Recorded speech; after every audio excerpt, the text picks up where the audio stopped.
Bonjour à tous, donc voici le point 7 du chapitre sur les fractions à la page 12 qui est donc représentation de fractions sur une droite graduée. Alors, avec le petit exemple, donc une fraction, ça peut représenter l'abscisse d'un point sur une droite graduée. Pourquoi? Si je prends ici notre droite graduée, on remarque que là-bas, je suis à 0 ici et que l'unité, elle arrive bien plus loin là-bas.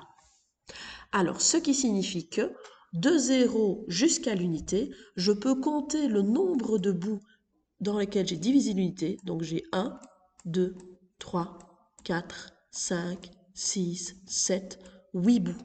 Alors, à la façon de une tare divisée en 8 nous donne des huitièmes, l'unité, si elle a été divisée en 8, ça veut dire qu'à chaque petit bout ici, nous avons un huitième. Et donc, si je passe au petit bout suivant, nous avons 2 huitièmes, etc., etc. Alors, ici, je vais continuer les petits bouts. Évidemment que si je prenais tous les deux traits, donc j'aurais 1, 2, 3 et 4 bouts. Donc, c'est pour ça qu'au lieu de mettre 2 huitièmes ici, j'aurais pu aussi dire que c'était un quart.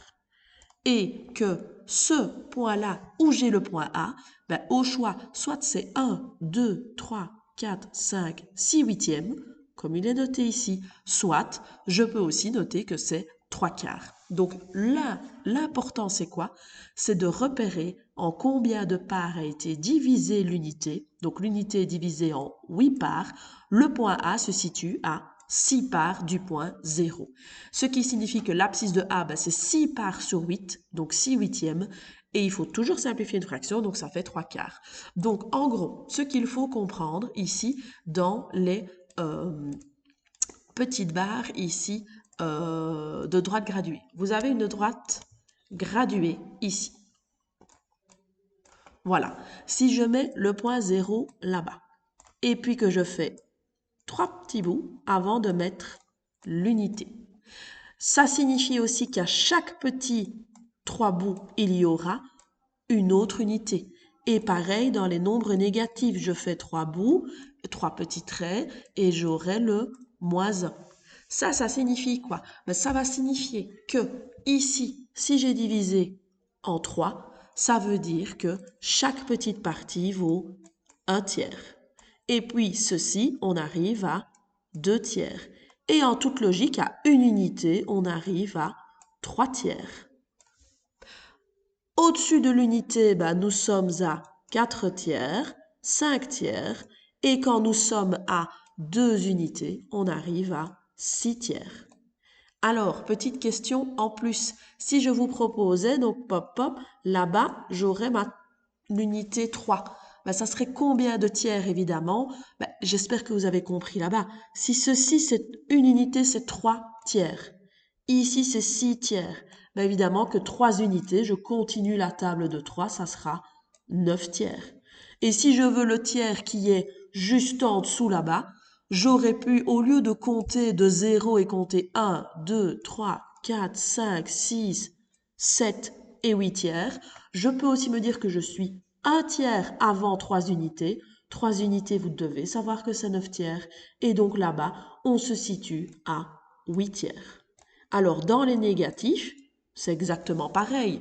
Là-bas, j'ai 0 tiers au final, et puis j'ai moins 1 tiers, et puis j'ai moins 2 tiers, et là-bas, j'aurai moins 3 tiers. Et si je me situe plus loin, ça veut dire, par exemple ici, à moins 2, je n'ai pas besoin de compter pour savoir que moins 2, c'est moins 6 tiers. Donc en fait, il faut connaître toujours la table du dénominateur. Alors, si je vous demandais en huitième, ça serait quoi l'unité si je suis en huitième? Ça serait 8 huitièmes. 8 divisé en 8 donnerait 1.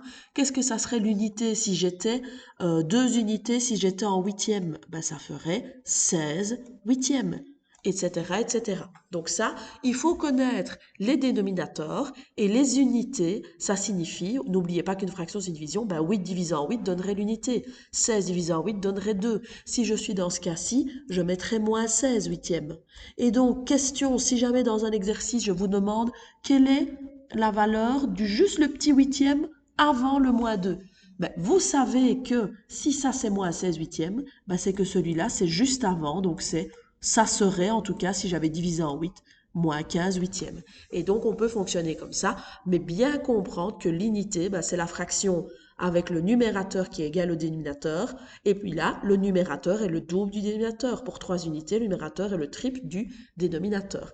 Et donc une fois que vous avez repéré en quoi on a divisé l'unité, ben, c'est facile. Petite remarque aussi, si vous avez des tiers, donc un tiers, c'est une tare, voilà, qu'on divise en 3. Et que, donc là, j'ai un tiers. Si je divise ce tiers encore en 2, ben vous divisez, c'est comme si vous divisiez les tiers de la tarte encore en 2. Ben on obtiendrait quoi? 1, 2, 3, 4, 5, 6. On obtiendrait des sixièmes. Donc en fait, il suffit de diviser un tiers en 2, on obtient des sixièmes. Si je divise un quart en 2, on obtiendrait des huitièmes. Si je divise un cinquième en 2, on obtiendrait des dixièmes, etc., etc. Donc ce que je viens d'expliquer va vous permettre de résoudre tous les petits exercices ici. Donc l'exercice A détermine l'abscisse des points de la droite graduée suivante. Ici, la première chose très importante à faire qui va vous aider par la suite, c'est de repérer que l'unité, elle est là. Et l'unité, elle prend 1, 2, 3, 4, 5, 6 petits traits. Donc l'unité est divisée en 6. Première chose, je vais aller répéter l'unité et aller continuer. Là, je répète l'unité, je prends 6 petits bouts, j'arrive à 2 unités. Là-bas, j'arrive à 3 unités. Dans l'autre sens, ici, j'arrive à moins 1 et là-bas, je dépasse. Donc ici, première chose, continuez vos graduations. Donc là-bas, vous avez moins 1. Ça vous donne déjà des réponses. Le point E, son abscisse, c'est moins 1. Le point G, son abscisse, c'est 3. J'ai pas besoin d'utiliser des fractions pour ça. Mais en parlant de fractions, chaque fraction, chaque point se situe sur un petit trait. Et chaque petit trait, vu que l'unité est divisée en 6, nous donne 1 sixième. Alors, évidemment, si je prends le point B, je suis à 2 sixièmes. Oui, mais 2 sixièmes, est-ce que c'est une fraction irréductible? Non. Donc, n'oubliez pas de bien simplifier la fraction. Donc, 2 sixièmes, ça donnera évidemment 1 tiers. Ça va? Donc, bien simplifié. Donc là, vous pouvez mettre pause. Essayez donc de trouver les abscisses des points en comptant les sixièmes. 1 sixième, 2 sixièmes, 3 sixièmes, 4 sixièmes, 5 sixièmes, 7 sixièmes. On peut aussi réfléchir. Si là, je suis à 2 unités, on vient de l'expliquer. 2 unités, est-ce que ce n'est pas 12 sixièmes? On vient de l'expliquer la page avant. Donc ça veut dire que le point I, vous ne devez pas compter de 0. Si vous savez qu'on a à 2 unités, c'est 12 sixièmes, le point I, je sais qu'il est à 13 sixièmes. Et donc, je n'ai pas besoin de tout recompter. Donc, bien retenir, faire les graduations, compter en sixième, mais connaître les unités et savoir qu'à 2 unités, on serait à 12 sixièmes, à 3 unités, on serait à 18 sixièmes, à moins 1 unité, on serait à moins 6 sixièmes, et compter ensuite comme ça.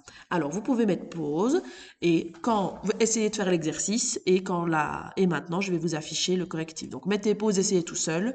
Sinon, quand vous avez terminé, voici donc le point A, il est à 1, ça c'était mis. Le point E à moins 1. Le point I, on l'a dit, il est à 13 sixièmes. Le point B, on l'a dit, il était à 2 sixièmes, mais qu'on simplifie toujours en un tiers. Le point F, il était ici à 1, 2, 3, moins 4 sixièmes, qu'on simplifie en moins 2 tiers. Le point J, il est déjà fait, il est à 3 unités. On peut mettre 18 sixièmes, mais mettez directement 3 unités, c'est fait. Le point C, ici, il est à 2 barres du 1, donc 1 c'est 6 sixièmes, donc évidemment que C c'est 8 sixièmes, qui fait 4 tiers. Le point G, il est à 2 barres du moins 1, donc moins 6 sixièmes, moins 7 sixièmes, moins 8 sixièmes, qu'on simplifie en moins 4 tiers. Le point K, il est ici à 13, 14, 15 sixièmes, qu'on peut simplifier en 5 demi. Est-ce qu'il n'est pas pile au milieu de 2 et 3? 2 et 3, est-ce que c'est pas 2,5? Et 5 demi, si on le calcule, est-ce que c'est pas 2,5? Oui, donc il y a aussi des réponses en nombre décimal qui sont possibles. Le point D, il est 1 avant 2, donc il est évidemment à 11 sixièmes, ça c'est un 11. Et le point H, il est tout au bout, donc si on compte, il est à moins 10 sixièmes, simplifié moins 5 sixièmes. Et le point L, il est à moins 1 demi, parce que regardez, il est pile entre 0 et moins 1, donc il est à moins 1 demi. On peut faire en sixième, mais on n'oublie pas de simplifier. Est-ce qu'il y a des abscisses opposées? Ben oui, il y a 1 et moins 1 là-bas. Il y a aussi 4 tiers et moins 4 tiers. On nous en demandait 2, je vous en ai donné ici. On n'en demandait qu'une de paire, je vous ai donné 2 paires. Alors, je vais continuer avec la vidéo suivante.